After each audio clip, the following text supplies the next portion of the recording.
എല്ലാവർക്കും നമസ്കാരം. Good morning. രാവിലെ തന്നെ ഒരു ചായ കുടിച്ചാണ് തുടങ്ങിയത്.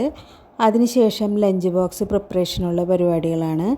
ഉപ്പിട്ട് വേവിച്ച ഒരു സിമ്പിൾ റൈസ്, ചോറിൽ ബസ്മതി റൈസിൽ ഉപ്പിട്ട് വേവിച്ചിട്ട് അതിൽ ക്യാരറ്റും കോഴിമുട്ട പച്ചമുളക് സബോള എല്ലാം വെളിച്ചെണ്ണയിൽ വഴറ്റി കുട്ടികൾക്ക് കൊടുത്തയക്കണമല്ലോ. അപ്പോൾ നമ്മളത് വളരെ ഹെൽത്തി ആയിട്ട് വെളിച്ചെണ്ണയിൽ വഴറ്റി ഉണ്ടാക്കിയൊരു റൈസും അങ്ങനെ അത് റെഡിയായി. പിന്നെ ബ്രേക്ക്ഫാസ്റ്റ് കഴിക്കാനുള്ള സമയമായി. ബ്രേക്ക്ഫാസ്റ്റിന് ദോശയായിരുന്നു.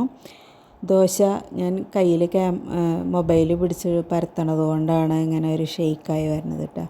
ഓരോ ദോശയും ചുട്ട് നെയ്യൊക്കെ ഒഴിച്ച് നന്നായിട്ട് മൊരിയിച്ചെടുത്തിട്ട് ഓരോരോ ദോശകളായിട്ട് ഇങ്ങനെ പരത്തി ചുട്ടെടുക്കുകയാണ്.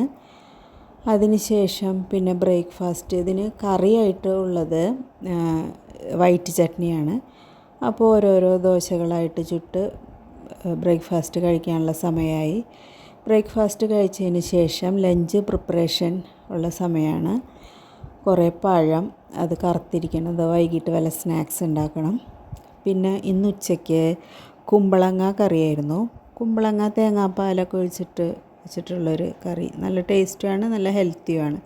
പിന്നെ ചെമ്മീൻ കറി, ചെമ്മീൻ തേങ്ങാപ്പാലൊഴിച്ച് കുടപ്പുളി, മല്ലിപ്പൊടി, മഞ്ഞൾപ്പൊടി, മുളക് പൊടി, തക്കാളി എല്ലാം ഇട്ടിട്ടൊരു അടിപൊളി കറിയായിരുന്നു. പിന്നെ ചെമ്മീൻ വറുത്തത് ഉണ്ടായിരുന്നു.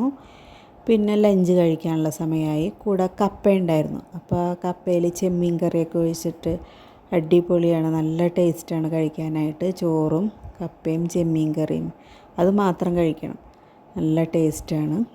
അതിനുശേഷം കുറച്ച് പച്ച ഈത്തപ്പഴം ഉണ്ടായിരുന്നു. ഊണിന് ശേഷം അതെല്ലാം കഴിച്ച് എൻജോയ് ചെയ്തു.